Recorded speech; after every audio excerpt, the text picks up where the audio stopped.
হাই friends সকলোকে স্বাগতম জনাইছো এটা নতুন ভিডিঅ'লৈ। আজিৰ এই ভিডিঅ'টোৰ জৰিয়তে আপোনালোকক বেহাৰবাৰী আউটপোষ্ট ধাৰাবাহিকখনৰ সুস্মিতা অৰ্থাৎ পাৰভিন চুলতানাই সমূহ অসমবাসীক কৰা এটা অনুৰোধ দেখুৱাবলৈ গৈ আছো।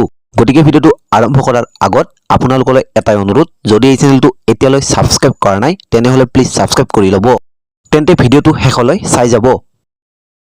মই পাৰভিন চুলতানা, আপোনালোকৰ মৰমৰ সুস্মিতা।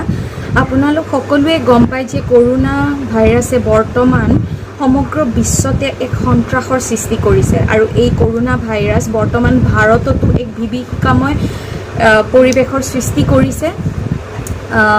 এই ভাইৰাছ বৰ্তমান থাৰ্ড ষ্টেজলৈ যাবলৈ গৈ আছে, গতিকে আমি সকলোৱে খুব সজাগ আৰু সচেতন হোৱাৰ প্ৰয়োজন।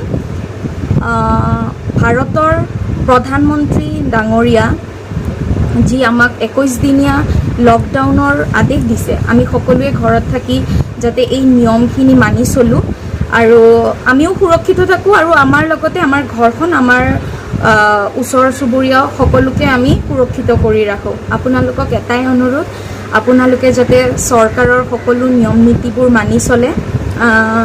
মই যিমানখিনি এই কৰোনা ভাইৰাছৰ বিষয়ে জানো, আপোনালোকেও টিভিৰ জৰিয়তে হওক বা ছ'চিয়েল মিডিয়াৰ জৰিয়তে হওক আপোনালোকে গম পায়। সেই নিয়মখিনি পালন কৰিলেই হ'ল আৰু ঘৰত থাকক।